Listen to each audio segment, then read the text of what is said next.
ela ficou mais feia ou mais gorda ou mais alguma coisa.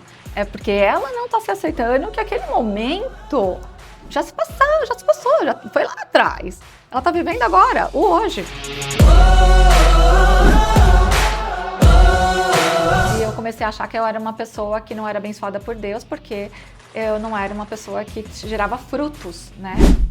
Atenção empreendedora, você está prestes a acessar o lugar onde podemos falar abertamente sobre crescimento, negócios, sonhos, as dores e as realizações de empreender. Seja muito bem-vinda ao Ícones Podcast. Eu sou a Natana Lacerda. Já pega o seu cafezinho e vem aqui que você vai ter os melhores insights, vai acompanhar um bate-papo com mulheres que têm histórias reais e vão contar os seus segredos que as fizeram se tornar ou estar no caminho de virarem ícones de mercado. Se você ainda não está inscrita, já clica aqui e se inscreve no canal, já clica aqui no sininho para você ter as notificações e não perder nenhum vídeo. Compartilhe esse episódio com suas amigas empreendedoras e já deixa aqui nos comentários quem você quer ver aqui no Ícones Podcast. Lembrando que essa temporada tem o patrocínio do Hotel Gandini Tour.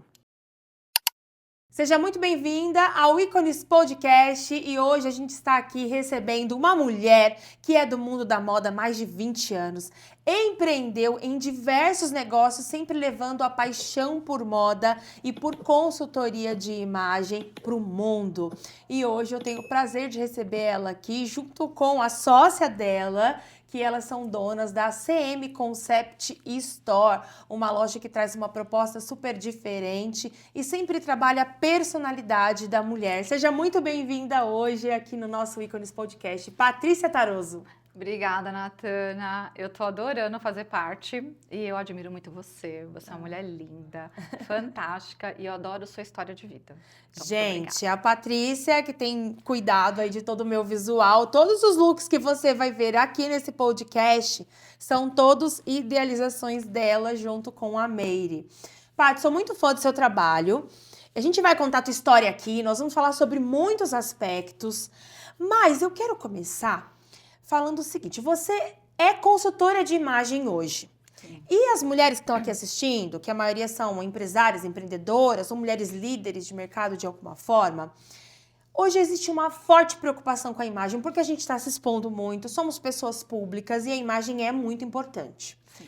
Ao mesmo tempo, está acontecendo uma grande padronização, né, dessa imagem. O que você pensa sobre isso? Existe realmente um único jeito com o qual uma mulher pode ser percebida como alguém confiável, como alguém relevante no mercado? Não, eu detesto isso. Padronização é péssima, porque eu não penso que a roupa é o principal, apesar de ser consultora de moda. Eu penso que o que a pessoa tem de essência, cultura e os objetivos dela são muito maiores do que isso. Então, para eu trabalhar com uma pessoa, eu preciso primeiro entender qual é o conceito dela, qual é o objetivo, qual é a rotina, o que ela espera desse propósito.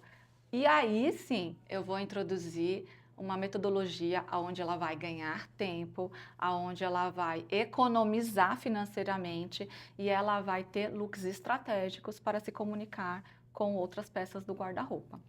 Eu vejo que comigo você fez um trabalho muito forte de me abrir para novas possibilidades e colocar mais a minha personalidade para fora, porque apesar de ser uma empresária, eu sou uma pessoa dinâmica, sou uma pessoa criativa, sou uma pessoa para frente de muita energia. E eu tava ainda antes, né, depois do meu terceiro filho, eu não sei se acontece isso com vocês que estão aí, vocês que são mães, cada filho parece que a gente muda internamente. E eu tava ali muito bege, muito normal, muito tradicional. E eu sentia a necessidade de mudar o visual. E eu vejo que as mulheres, elas têm isso de tempos em tempos por fases da vida, né? Não é porque você se veste de um jeito num momento da vida que você vai se vestir daquele jeito em outros momentos. Seus clientes têm isso? Muito! A maior reclamação das clientes é depois do parto. Porque aí elas não se enxergam mais como mulheres, e sim mães. Só que não é assim que funciona, né? Primeiro elas são mulheres e depois elas são mães. Então elas primeiro precisam entender esse conceito. E às vezes está mais relacionado ao psicológico do que qualquer outra coisa. O corpo muda e os momentos mudam. A sua rotina muda. E aí você precisa de estratégia nova. E às vezes ela fica se espelhando num passado onde ela vestia, sei lá, um 38 e hoje ela veste um 40, 42 e ela não aceita. Mas não é porque ela ficou mais feia ou mais gorda ou mais alguma coisa. É porque ela não está se aceitando que aquele momento já se passou, já foi lá atrás. Ela está vivendo agora, o hoje, né? E depois ela vai viver daqui o depois. E aí? Como é que você vai fazer para viver? Assim, você tem que aceitar. Então, quando você aceita dentro de você que você não é mais a mulher de 22 anos e que você é uma mulher de 35, ótimo. Porque aí você já, opa, nossa, eu tô bem para minha idade. Eu tenho 46. Eu olho para o espelho e eu tava comentando com a Meire. Nossa, daqui a pouco eu vou ter 47, daqui a pouco eu vou ter 50. Aí ela falou assim, não tem problema, porque é só mais um número. Aí eu falei, ai, não é, porque cai isso, cai aquilo, cai a cara, derrete tudo. Ela, não, depende. Depende de como você quer levar isso. Se você não quiser, não vai cair. E você não precisa ter horrores de dinheiro para não cair tudo. Você só precisa se cuidar um pouquinho, como aquilo que você fez com a gente. Vamos treinar, vamos fazer isso de uma rotina, isso super funciona, né? E alguns cremes, protetor solar, isso também funciona muito.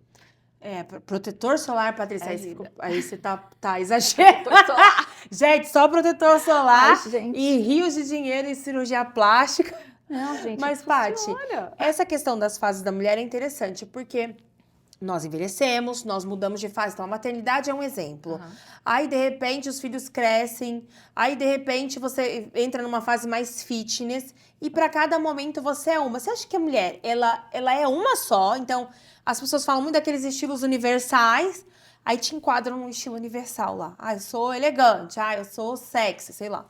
E aí você, a vida inteira, aquilo. Como que funciona isso dentro da imagem? Não, nós não somos só um estilo. A gente tem até 3 estilos, né? E eles se complementam. É muito bacana. Eu penso que a roupa, ela é uma arte. Sabe quando você vai numa galeria, que você vê diversos olhares de formas diferentes sendo expressada? Isso é uma pessoa usando uma roupa. Lembra que uma vez eu te falei, a roupa, você se veste de um personagem? Depende. Como que você quer parecer hoje para o seu público? É isso. Aí você vai interpretar através da sua roupa. Então você pode comunicar de forma exímia, 100%, ou não. Pode trazer um ponto negativo. Porque às vezes o nosso repertório não está condizendo com a roupa que você está vestindo. E aí você não passa credibilidade. Isso precisa estar bem alinhado e ajustado para que essa comunicação chegue com poder e efeito e traga o resultado que você deseja.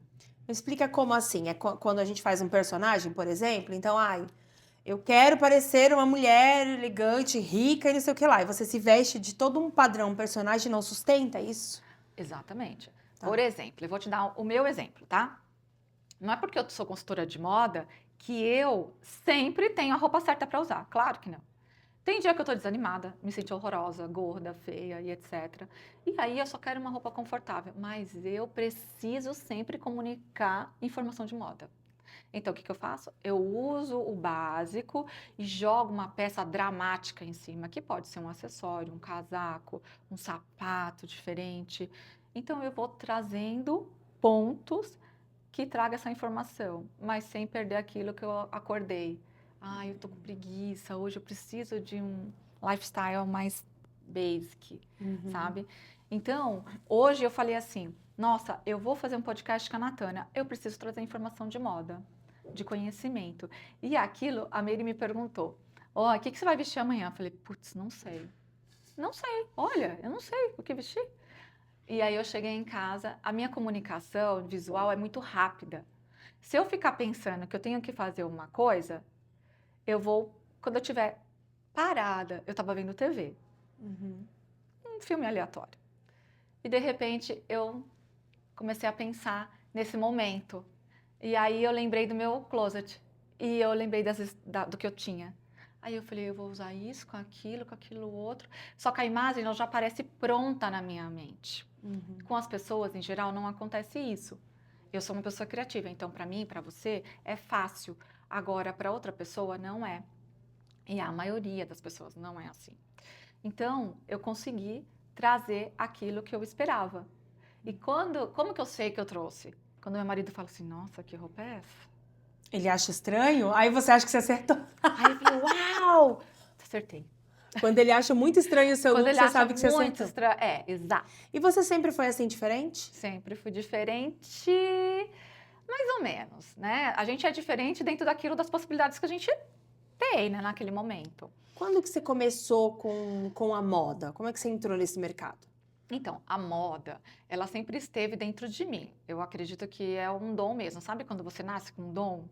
Que o Deus distribui os talentos? Ele distribuiu isso para mim. Então, e eu não fiz moda. Eu fiz publicidade, não tem nada... Quer dizer, tem a ver, porque trabalha também com criação. Eu desenvolvi isso através do meu senso crítico. Eu olho e não gostava do que eu via, porque era um padronizado.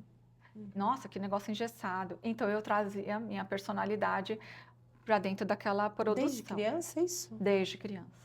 Desde criança. Você nasceu já em um lugar que te trazia essas possibilidades de referências? Não. Como é que foi tua infância? Pobre.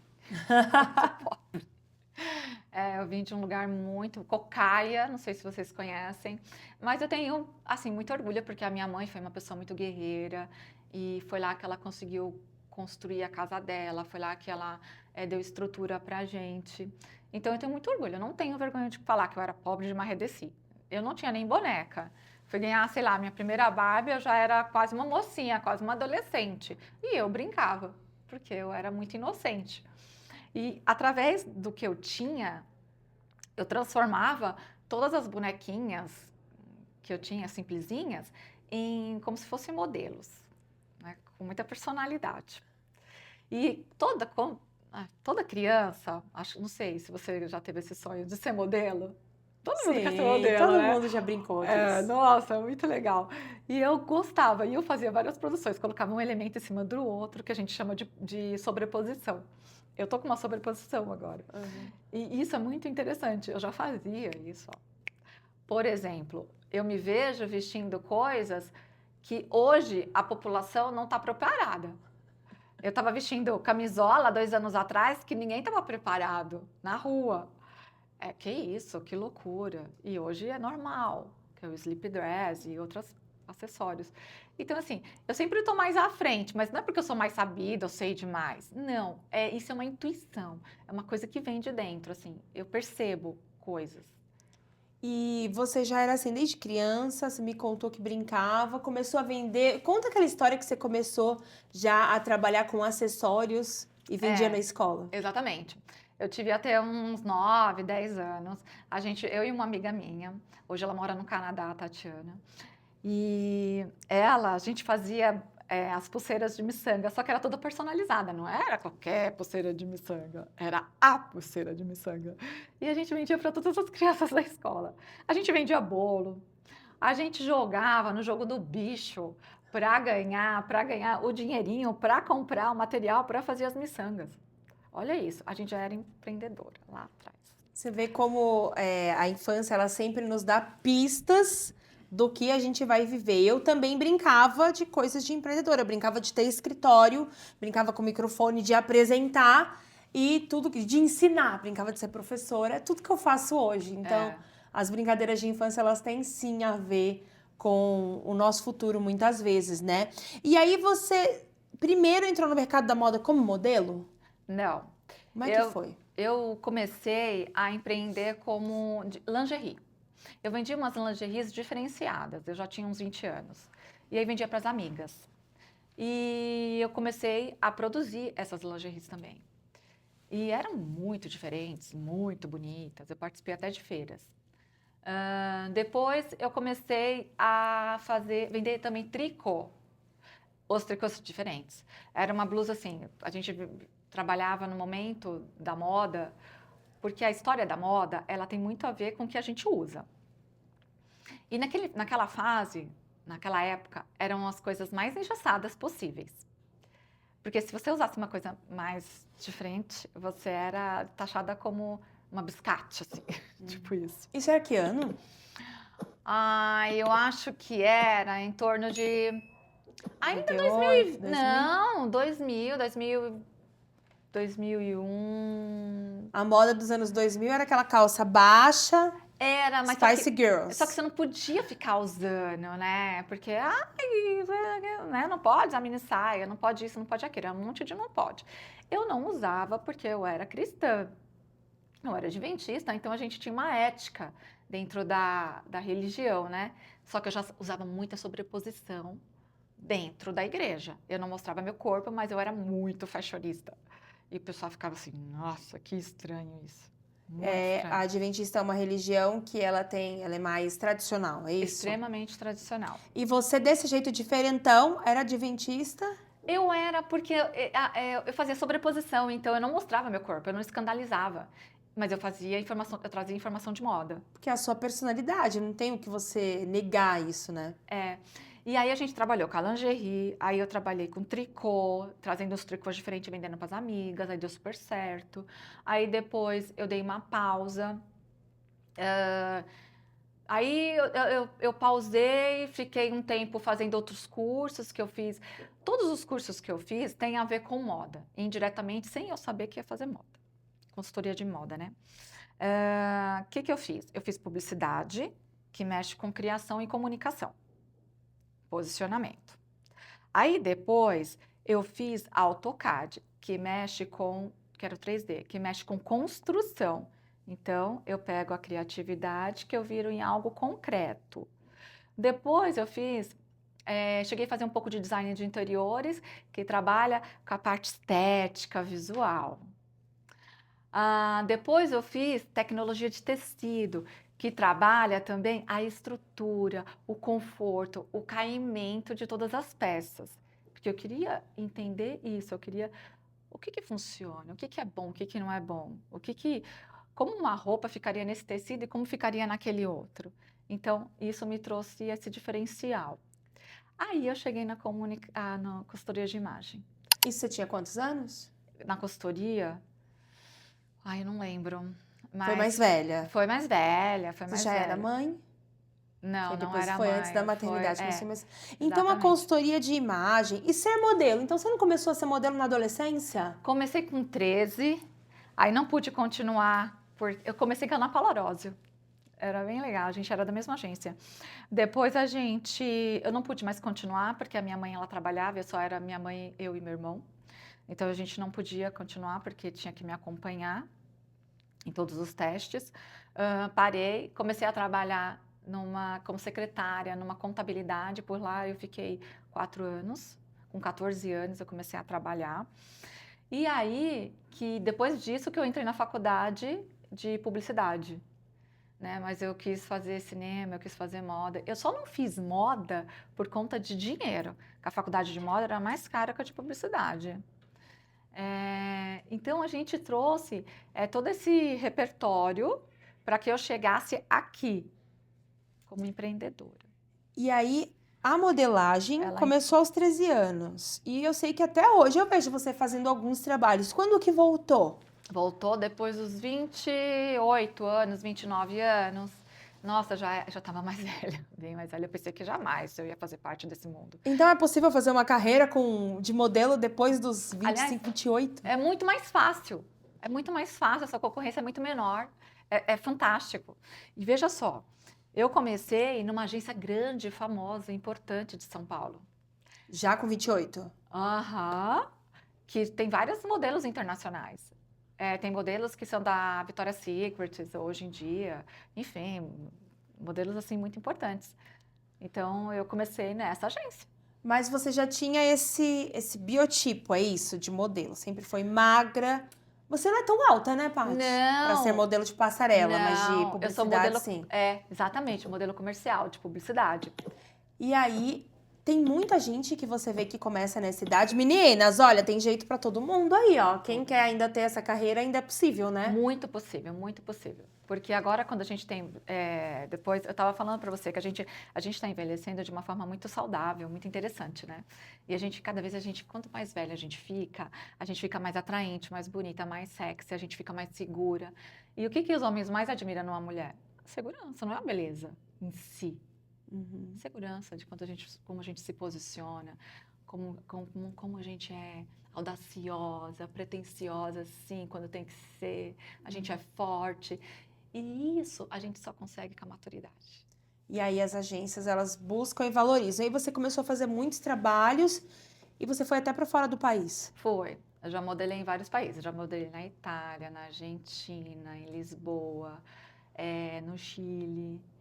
Foram trabalhos interessantes. Campanhas de publicidade, sempre fotografando. No México eu não fui para o México. A gente fez uma campanha de beleza aqui no Brasil, mas que só foi comercializada no México. Para que marca você já trabalhou? Conta pra gente. Várias. Vichy, Drogaria São Paulo, Sanavita. Teve uma outra drogaria que é só de internet, que ela só entrega pela internet. Esqueci o nome agora, mas se você tivesse me falado, eu tinha feito uma relação. Mas são várias. São várias marcas e o que você está me falando é mais relacionado à beleza, facial, produtos. Exato.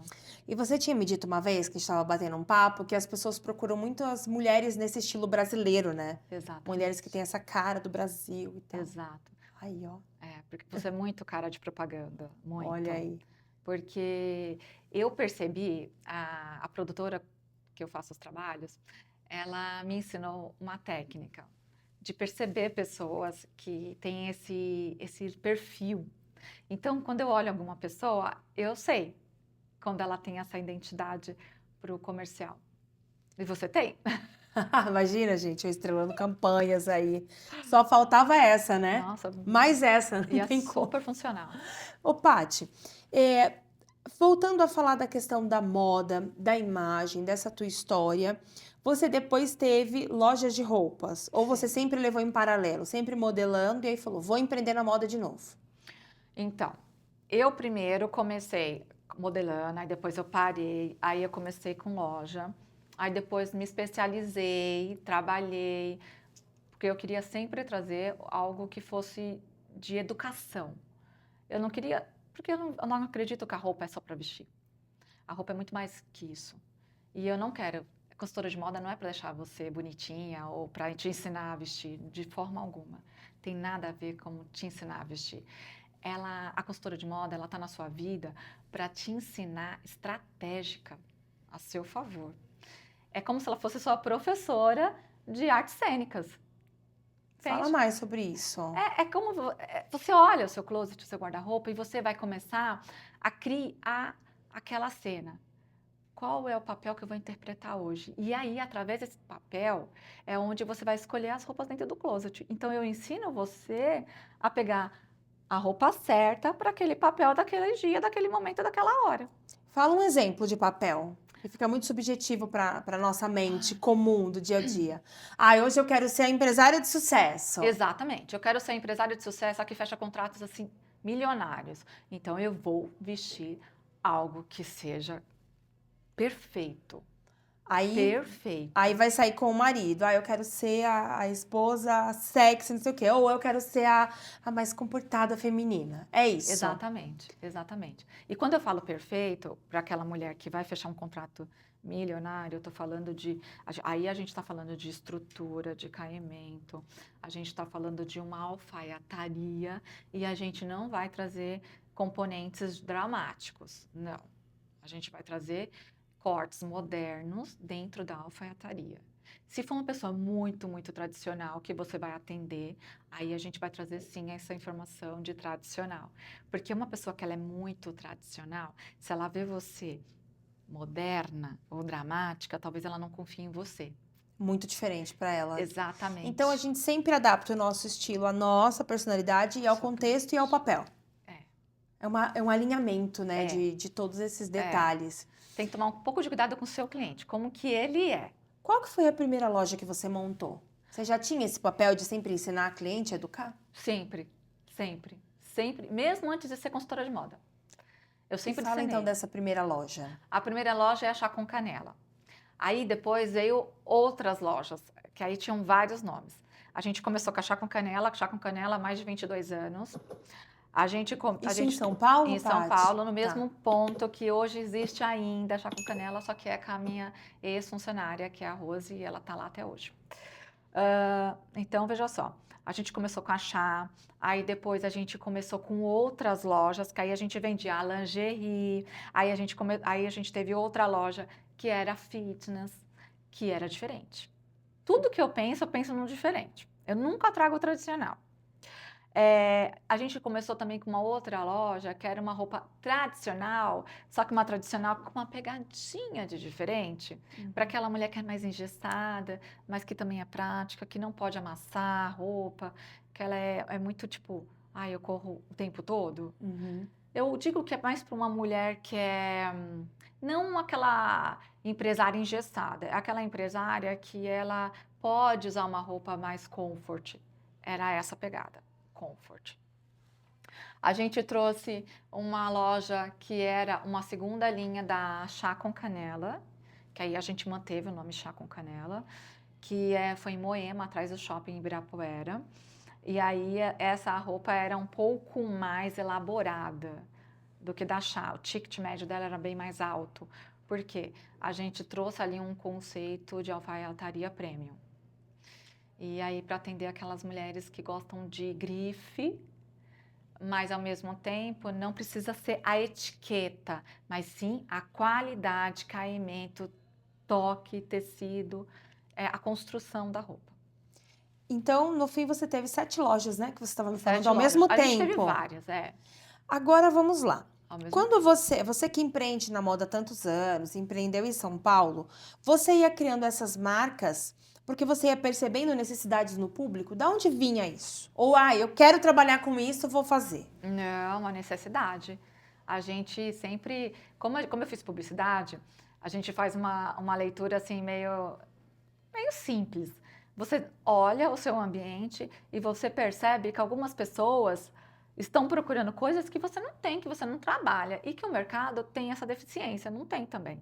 Aí eu falei, se eu tenho o acesso à fábrica e eu sei o que ele está sentindo, necessidade, eu mesma vou produzir. E eu tinha uma pessoa que era modelista, então eu conversava com ela, que eu já tentei fazer o curso de modelista, gente, não dá, impossível.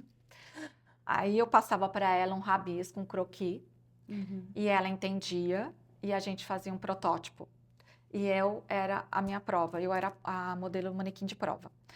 E aí, só que eu era muito mais magra que eu sou hoje. Então, eu sempre tinha que fazer um pouquinho maior.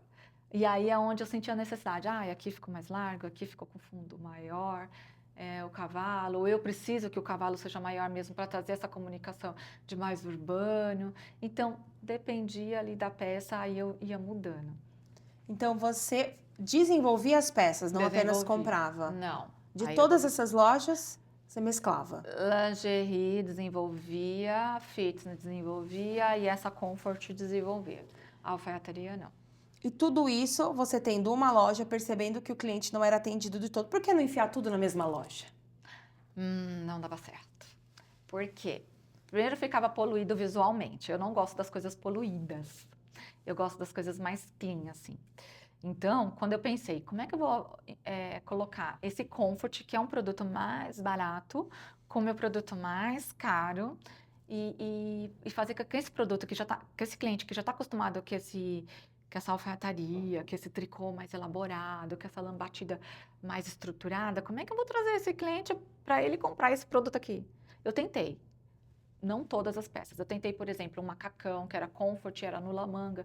Ele era super bonito, mas quando o cliente olhava o tecido... E é um tecido super funcional. Não. Não era o mesmo tipo de cliente. E aí, por isso, você foi criando marcas e criou essa estratégia de teve tantos negócios, né?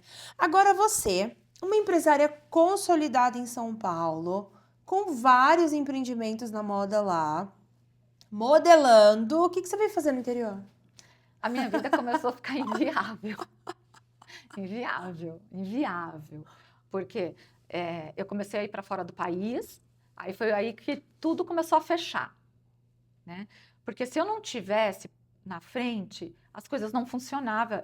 É como se eu não tivesse profissionais com a mesma visão que eu tenho.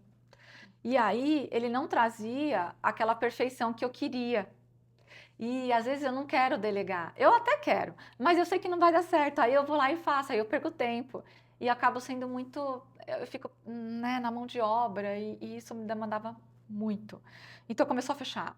A minha loja que eu mais gostava, assim, fora de São Paulo, Santa Amaro, era a de Moema, que era linda. Tive que fechar. Foi o meu primeiro fracasso. Aquilo ali foi doído.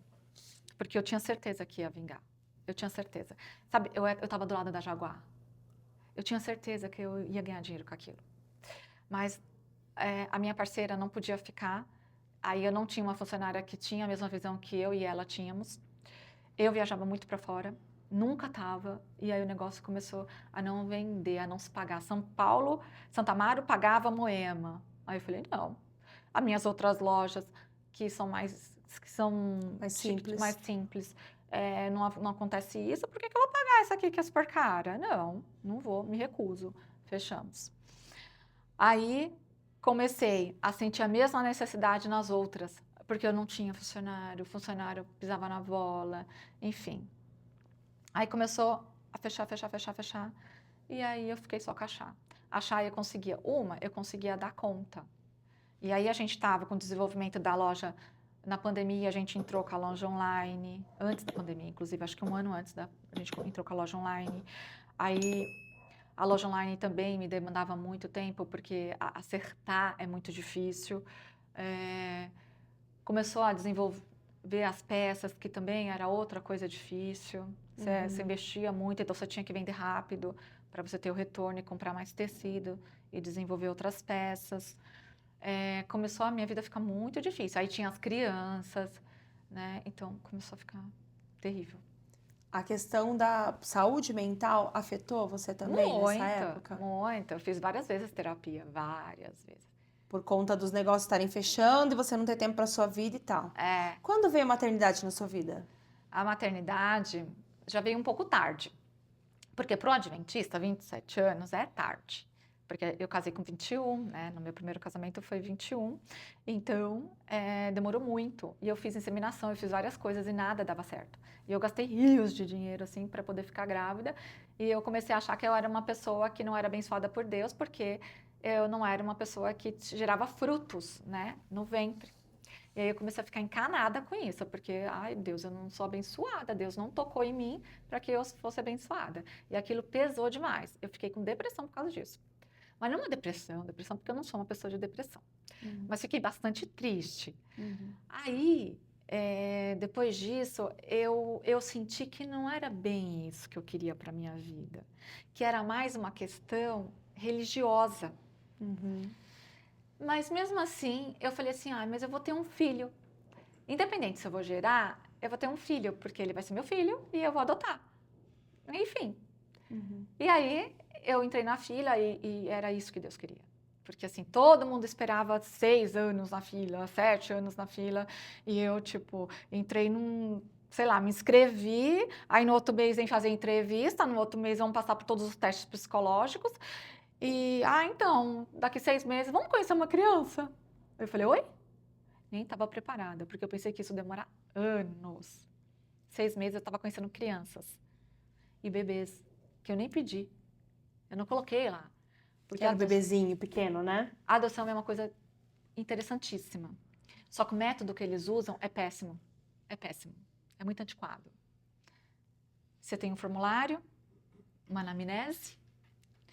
Você aceita vesgo? E que tem bronquite? E que tem os pezinhos tortos? Chatos, né? Bronquite, sinusite, rinite. Olha que coisa absurda. Quem que não nasce com isso hoje em dia, né?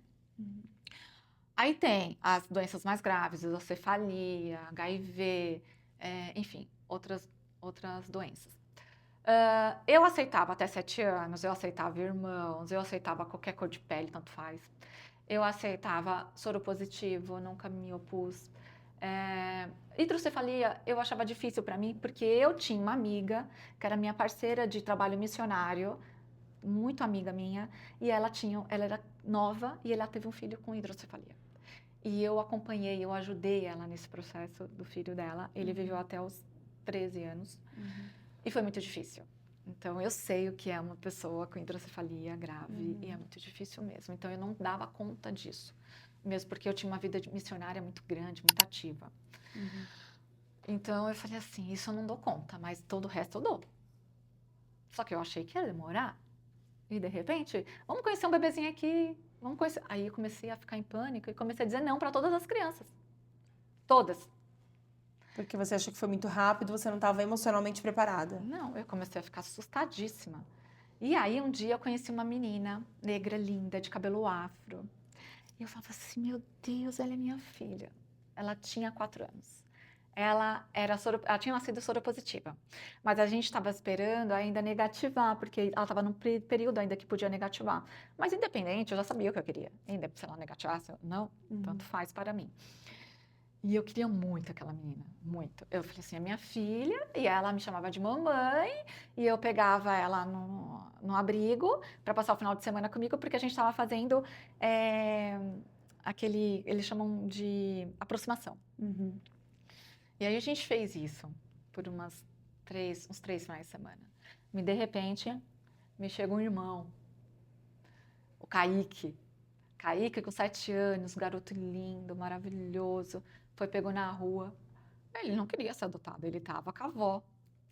E aí o juiz me obrigou a querer adotar os 2. E eu fiquei, tá bom, vai, eu vou adotar os 2. Só que quando eu trouxe ele para aproximação comigo, ele não quis. Só que ele já tinha ido para outras famílias. E ele não quis. Concorda? E eu acho que ele está errado? Não, não acho. Ele tinha um convívio com a avó. Ele amava a avó. E a menina não teve convívio com ninguém, porque ela nasceu com essa probabilidade de ser soropositiva, ela tinha que ficar no hospital. E aí do hospital foi para abrigo. Então ela nunca viu a progenitora. Então ela não tinha convívio com parente, não existia parentes e irmãos. Então o que aconteceu? Eu tentei, ele não quis. Eu argumentei com o juiz, ele não aceitou. Eu contratei advogado e ele não deixou. Aí eu perdi a menina, Claudinha. E aí depois veio Caleb e Josué. Depois eu conheci outras crianças. Aí por último eu conheci o Caleb. Caleb tinha 11 meses prematuro de 5. Todo mundo falava que não ia vingar. No primeiro momento eu não queria adotar. Eu fiquei com medo, porque é uma criança que podia ter várias coisas. 5 meses? 5 meses. Ele era desse tamanho. Com 11, ele era desse tamanho. Ele nem sentava. A pele dele era tão fina que se você apertasse, sangrava.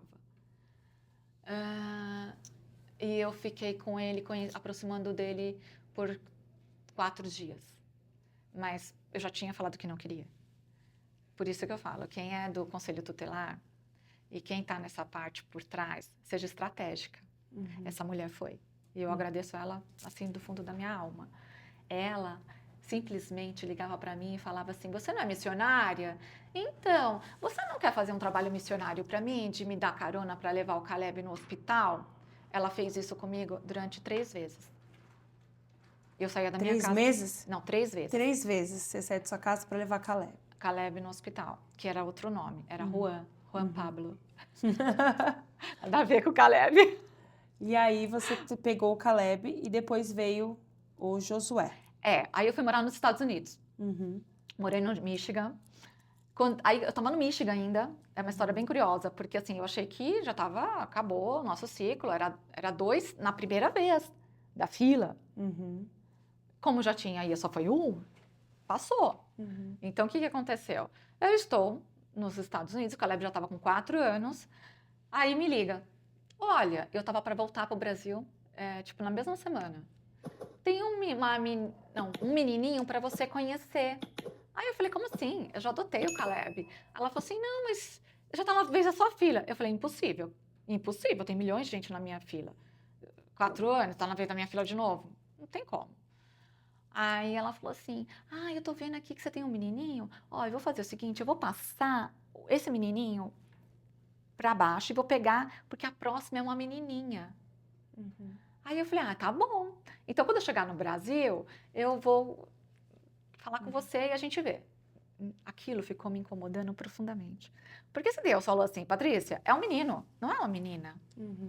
Por que eu quero mudar, né? Quando eu cheguei, falei com ela, falei, olha, desculpa, eu não quero a menininha. Nem quero ver a foto, para eu não titubear. Quem era? Era o Josu? Então, é o Josu. Aí conheci o Josu foi muito rápido. Conheci o Josu, uma pelota de gordo, desse tamanho, com 9 meses, super simpático, comilão, sorridente, oposto do Caleb, que era ranzinza, bravo, não queria saber de colo de ninguém. Adotei o Josué. A gente desabrigou ele, assim, em uma semana. Foi muito rápido. E de que forma a maternidade mudou você, Paty? Muito. Puta, isso aí é foda. Você pensa que você não sabe amar, né? Você só vai amar quem você gera. Isso não existe. Você ama.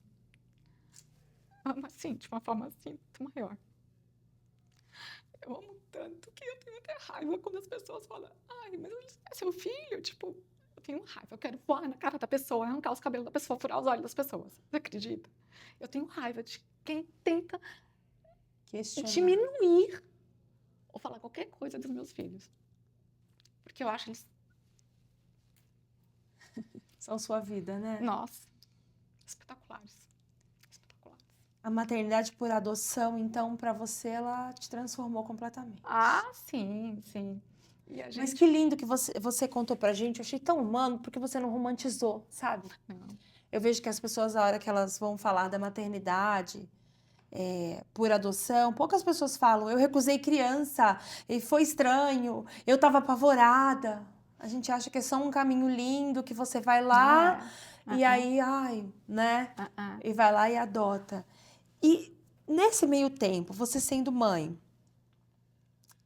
você sempre empreendendo, sempre no mundo da moda, esse mundo do poder, esse mundo do fashionismo e essa maternidade, você conseguia alinhar tudo isso? Conseguia.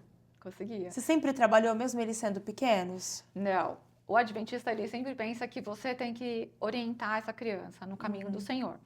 Então, nessa fase do Caleb, os 4 anos do Caleb, eu digo que o Caleb teve o melhor de mim.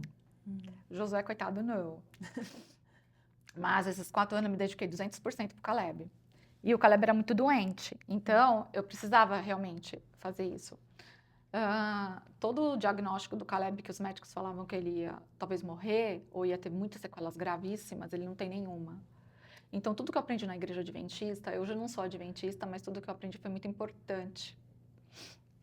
Porque isso fez com que eu aprendi e eu usei na vida do Caleb, na vida de saúde do Caleb. Eu implementei na alimentação do Caleb uma vida vegetariana e com isso, através das coisas que Deus falava que era para eu dar para ele comer, ele foi curado de todos os problemas que ele tinha, bronquiolite, respiratório, todas as coisas graves que ele tinha, não tem mais nada. Hoje ele come tudo, faz tudo. Nada. E eles são adolescentes hoje, né, Paty? 16 e 13. E eles estavam com você pelo mundo, em São Paulo. E vamos voltar a falar de como é que foi a sua chegada pro interior? Tá bom. Minha chegada pro interior. Nesse ínterim, eu acabei me separando por incompatibilidade, tá? E a gente ficou 22 anos casados. Aí a gente separou. Fui para Alphaville, eu fui morar em Alphaville. E eu conheci meu marido, o Beto. O Beto é outro anjo na minha vida, assim, que ele me ajuda muito. Ele trata meus filhos como se fossem filhos dele. Ele tem muito amor pelos meninos, né? E aí eu comecei a pensar na possibilidade de ter outra loja em outro lugar, porque ir para São Paulo estava ficando difícil. E eu acho que para os meninos seria melhor se a gente morasse num lugar mais tranquilo que São Paulo. Mas era algo que eu pensava, mas também estava com medo, porque eu já tinha empreendido tantas vezes, sabe? E também tem a loja online, e eu sempre fico focada na loja online, porque eu tenho certeza que o futuro da nossa vida vai ser a loja online, viu, Meire? Eu, eu tenho certeza. Alguma coisa dentro de mim grita falando isso, que eu não posso desistir disso, que eu vou acertar alguma hora, vai acertar. Sim. Então, quando eu vim para Itu, eu vim conhecer a minha cunhada. E eu falo, nossa, que cidade mais quieta. Eu não consigo. Não dá para mim. Alphaville eu já achava meio quieto. Não dá. Aí nunca eu vou morar aqui. Nunca. Eu falava pro meu marido. Aí ele, não, mas parece legal, tal. Eu falei assim, não, imagina. Mas a gente sempre vinha de domingo, então não tinha ninguém mesmo. Não ia fazer, eu não tinha. Sim. Aí eu falei assim, será que eu daria conta de morar aqui? Comecei a me perguntar. Aí, eu morando em Alphaville, a mulher me pede o apartamento 2 dias antes do Natal. E os meus filhos na escola adventista, que era do lado. A minha vida já estava organizada. Eu feliz da vida, meus filhos dando super certo na escola adventista. Eu falei, ai, que bom, dá tudo certo. Estou morando aqui pertinho. Eu vou para São Paulo em 2 horas, porque é um trânsito do cão. Então, assim, mas tá tudo certo. Eu estava indo para São Paulo 4 vezes na semana, às vezes 3. Aí, a mulher pediu. Fui tentar outro apartamento. Gente, não dava, porque eu tinha um cachorro vira-lata que eu tenho até hoje, desse tamanho. E aí você arrumou uma casa aqui? Super caro lá, vim pra cá. Quando eu cheguei aqui, Deus falou assim, ó, Patrícia, é aqui que você disse que não ia morar, é aqui que você vai morar. E Deus me deu uma casa super boa, mais barato que um apartamento chique desse tamanho, que era um ovo, que eu morava lá. Uma casa que tinha vários quartos, com quintal pro cachorro. Olha, aqui. Aí eu falei, gente, eu me senti realizadíssima. Aí tá, começou a minha ida pra lá também, de novo. Só que era longe. E como que você conheceu a Meire? Aí a Meire foi muito interessante.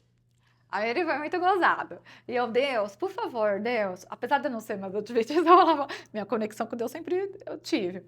Deus, por favor, me prepare uma pessoa para que eu possa ou ser minha sócia ou me dar um lugar para que eu possa abrir uma outra loja, mas que seja bem estratégico, tal, né? Eu falava as coisas que eu queria. Aí a minha cunhada falou assim: sabia que tem uma loja aqui que vende sapato diferente? Aí eu, e ela sabe que eu gosto de sapato. Aí ela me mostrou um sapato, me mostrou outro. Eu falei, nossa, é mesmo, que legal, né? Gostei de sapato. Olha, São Paulo não tem isso não, quem é essa mulher? Aí ela pegou e falou assim, então, eu não sei ainda. Porque a loja, não dava pra ver a loja, porque era um muro, isso não via a loja. Aí ela falava assim, e também não sabia o Instagram. Aí eu falei, ótimo, a gente nunca vai achar essa loja. Aí um dia ela falou assim, vamos procurar a loja? Vamos, pegamos um carro e saímos que nem doida. Fomos em tudo que é canto, não achamos a loja. Aí ela falou assim, eu vou achar. Eu falei, você não vai achar, duvido. Ela achou a loja. Aí quando ela achou a loja, aí ela me passou o endereço. Quando eu cheguei lá, eu fui comprar um sapato, comprei 2. Aí a Mary falou assim, olha, a moça que tá aqui, que vende a pijama, ela tá saindo, mas tem uma outra pessoa na frente. Se você se interessar, eu posso fazer eu posso te ligar, tal. Aí eu falei, tudo bem, eu vou viajar. E aí, se ela não quiser, você... Acho que é isso, né, Mê? Acho que é isso, né? Mais ou menos isso, né? E aí, se ela não quiser, eu vou te ligar. Aí, acho que eu que liguei, não lembro se foi ela ou se foi eu. Aí eu falei, eu quero. Eu tava viajando, eu tava lá em Alagoas. Então eu quis, cheguei e já falei assim, bora e Aí vamos vocês começar. montaram no mesmo ponto 2 lojas, mas não foram sócias já. Aí a gente começou. E qual foi a principal diferença que você viu de trabalhar São Paulo e trabalhar no interior? Puta, muito. Moda. Ai, meu Deus, muito. Quais foram as dificuldades que você teve? Então, todo mundo me falava que o interior, e tu principalmente, é muito difícil de trabalhar, de abrir qualquer coisa. E eu sempre desacreditei disso, porque eu sempre vou desacreditar do que todo mundo fala. Se todo mundo fala, não é bem assim, eu fico pensando, né? Mas era bem assim. Aí eu falei assim, mas eu posso quebrar isso, eu posso romper isso. Tentei romper com uma marca, com uma pessoa de uma marca. Aí a pessoa fechou as portas assim na minha cara. Paft! Aí eu falei, uau, putz, é mesmo duro, tô ferrada. Aí eu pensei, só que a Meire era muito fora da casa. estratégica e ela é muito cuidadora, as pessoas gostam dela. Aí eu já pensei, vou pegar essa moça para mim, trazer comigo, que aí eu uso todo esse aconchego dela e aí e acrescento o meu, sabe, o meu desafio, a minha Criatividade. né, nisso aí. Eu acho que pode dar bom. Aí é onde eu comecei a conhecer as pessoas através da Mary. E aí eu vi que não era todas as pessoas desse jeito. A maioria não é desse jeito. Então, que quer coisas novas, sim, que quer aprender coisas novas, ver diferenciais, né? Então, a gente começou a trazer esse tipo e eu fiz a proposta para ela. Por que a gente não junta? Eu acho que é muito mais funcional. Ah, isso aqui é a minha marca, isso aqui é a sua marca. Ah, quer saber? O estoque passado é tudo nosso. Você topa? Topo. Então, assim começamos. Na porra louquíssima. E é muito legal você falar sobre o fato de que você viu que depois não era todo mundo assim, que tem pessoas assim querendo algo diferente. Você é muito criativa. Fala um pouquinho do conceito da Semi-Concept Store. O que vocês buscam trazer? Que tipo de look, sapatos a gente encontra lá? Bom, a Semi-Store, ela traz um conceito de você, não de roupa, de venda de roupa, ela traz um conceito de presença, de postura, da sua identidade e não da CM, é da identidade do cliente. Sempre. Ele é a nossa prioridade. Então, o que a gente faz com isso? A gente pega o que esse cliente busca e traz esse poder através das cápsulas que a gente monta, ensinando para ele. Lógico que quando ele precisa de algo mais elaborado, aí é onde eu entro como profissional de consultoria de moda.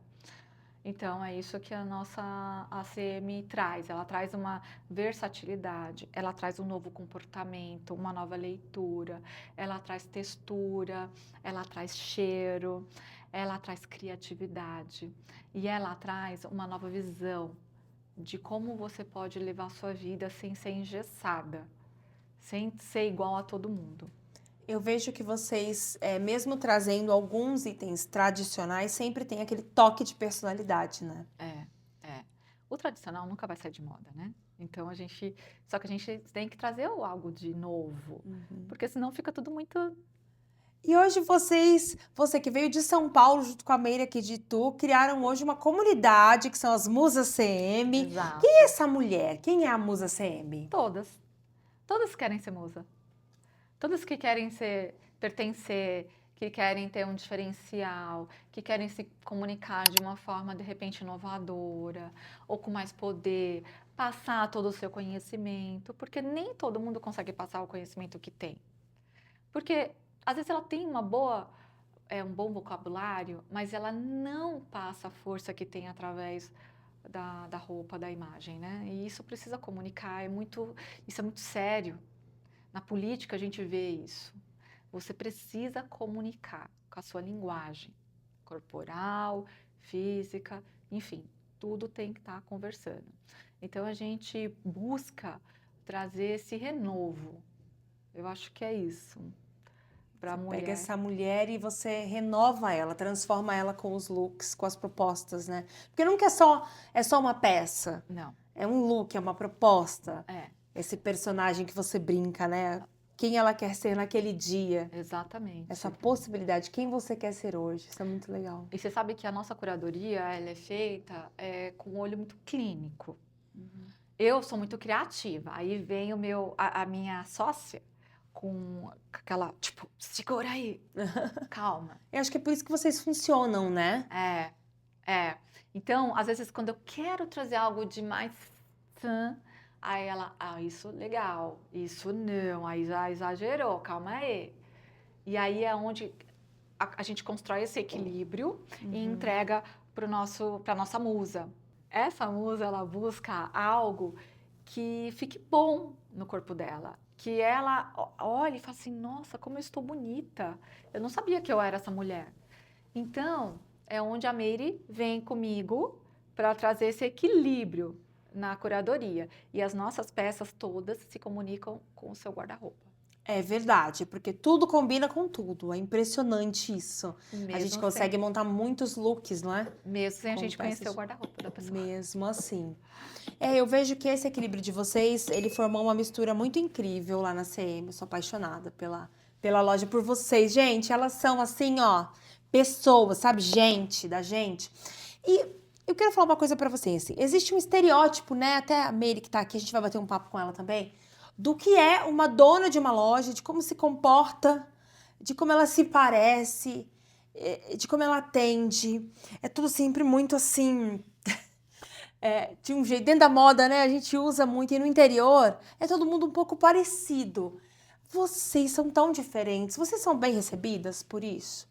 Porque a Semi Concept parece a sala da casa da gente. Tem os sofás, a gente senta, vocês fazem aquele monte de eventos, sempre estão fazendo eventos, tem um projeto Entre Taças, né? Vocês são bem recebidas? Vocês são bem vistas, você acredita? Sendo essas mulheres ousadas, diferentes, receptivas. Olha, eu acho que deve ter pessoas que não gostam, mas eu acho que uma boa parte gosta. Gosta porque muita gente que entra na loja fala assim, nossa, que bom que chegou uma loja diferente. A gente ouve muito isso. Que bom que vocês têm peças diferentes, porque aqui a gente está acostumado com um padrão que está todo mundo de saco cheio. E vocês trazem uma coisa diferente. E isso é o que a gente ouve muito. Então eu acredito que isso é um depoimento fiel de pessoas que gostam.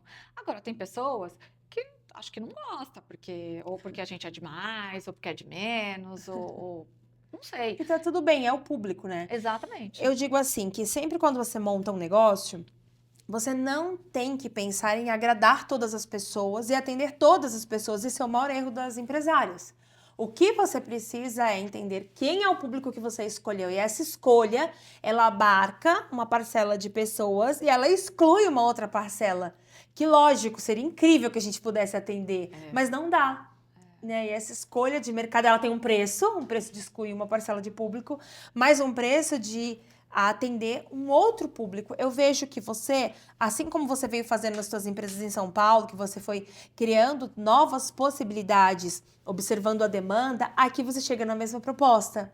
Então você entendeu que o mercado aqui funcionava muito de um mesmo jeito, e aí está trazendo essas peças diferentes, mas não são tão diferentes assim, a ponto de ser estranho. Não. Mas são peças interessantes que sempre tem uma proposta de pegada fashionista, sempre tem uma proposta de sofisticação.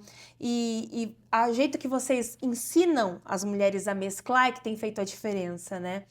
E eu acredito que é muito interessante o Entre Taças, o projeto que vocês têm, porque vocês realmente não só entregam a roupa, não é só vender, não é só o dinheiro. Vocês estão ali criando uma comunidade, melhorando a vida de mulheres. Porque, gente, olha que interessante. O último evento que eu fui era sobre sexualidade. Aí tem outros de maquiagem, tem outros. Fala um pouquinho sobre esse projeto. O Entre Taças é muito legal. Ele veio da ideia de uma cliente nossa, que é a Elisângela. Ela é diretora da Mary Kay lá de Salto. Ela é muito interessante. E aí só que não era Entre Taças, era um outro evento. A gente começou na loja antiga. E foi muito bom que ela trouxe vamos olhar de uma forma diferente, vamos atender umas pessoas, umas clientes assim, assim, assado, e deixar ela bonita, e fazer ela de modelo, o dia da modelo, só que é a mulher comum, mas ela vai virar uma modelo naquele dia. Foi esse o propósito. Então a gente deu muito certo, tinha muita gente, e a gente não dava conta. Aí, quando a gente mudou, a gente pensou algo mais sofisticado. Vamos pensar a mesma coisa, só que agora trazendo um conhecimento, sempre um ponto de conhecimento, para que aquele profissional divida com as pessoas leigas. E aí, convidar essas mulheres entre taças. Por quê? Porque a gente gosta muito de vinho. Não é que a gente é bebum, mas a gente gosta de vinho. Vinhos bons. E aí a gente, vamos fazer o brinde. Então, deu muito certo. Aí a gente traz um profissional da área de comunicação, da área da saúde. A última que teve lá foi muito legal, que ela era iridóloga. Então ela falou sobre doenças que ela consegue descobrir através da íris dos olhos. Então aquilo foi muito legal, as pessoas ficaram vidradas naquele conhecimento todo. E é um conhecimento muito amplo. E ela também traz a cura de forma natural, para você sanar aquele problema de saúde que possivelmente você vai ter ou que você já tenha. Então, isso é muito interessante. É você entregar para o seu cliente algo muito maior do que só o produto ou serviço. Mas Gratuitamente. entregar soluções maiores. Exatamente. Paty, eu amei o nosso papo. Quero agradecer a tua presença aqui. Olha, já tá aqui as redes sociais aqui embaixo da CM Concept para vocês seguirem. Tem a loja online também, tem o e-commerce, entrega em todo o Brasil. Então, todos os looks que você vê em mim, você pode pedir lá para elas, vende pelo site. Eu tenho visto, assim, o feedback das pessoas a respeito, né, de mim. Falam, nossa, que roupa diferente, que roupa interessante. Então, você vê, realmente vocês entregam aquilo que vocês prometem. E quero agradecer a tua presença aqui, esse bate-papo, dizer que eu admiro muito. Desejo muita prosperidade, sabe?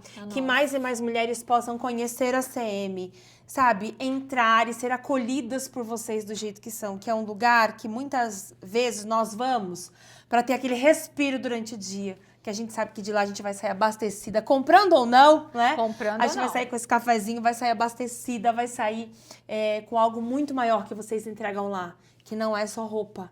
Eu sei que vocês têm um propósito muito maior por trás disso. Então, parabéns por tudo isso. Eu agradeço. Já segue aqui a CM Concept Store.